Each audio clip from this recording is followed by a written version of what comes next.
शिंदेंचा उद्या कोल्हापूर दौरा, राधानगरी तालुक्यातील सरवडे येथे शिंदेंची आभार सभा। उद्या संध्याकाळी 5 वाजता जाहीर सभेचं आयोजन।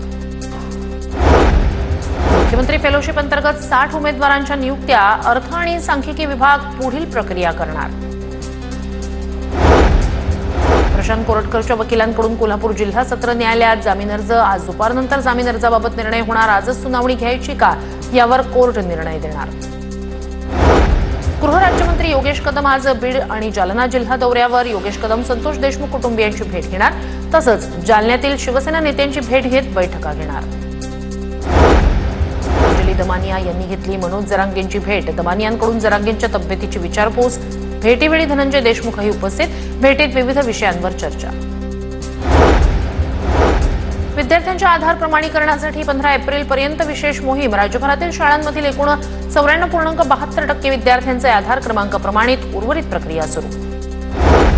मराठी हास्य कलाकार सागर कारंडेची सायबर गुन्हेगारांकडून 61 लाखांची फसवणूक। 3 अज्ञात व्यक्तींविरोधात गुन्हा दाखल। 1 रुपयात पीक विमा योजना बंद करू नका। माजी आमदार कुणाल बाबा पाटील यांची मुख्यमंत्री देवेंद्र फडणवीस यांच्याकडे मागणी। पीक विमा योजनेची पुनर्रचना करताना शेतकरी हिताचा निर्णय घेण्याचीही विनंती। आरोपी दत्तात्रय गाडेची पोलिसांना कस्टडी देण्यास पुन्हा कोर्टाचा नकार। पुणे पोलिसांनी केलेला अर्ज कोर्टानं दुसऱ्यांदा फेटाळला।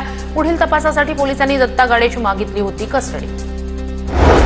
नाशिक शहराचा पाणी पुरवठा आज विस्कळीत होणार। अवकाळी पावसामुळे सातपूर फिडरमध्ये बिघाड।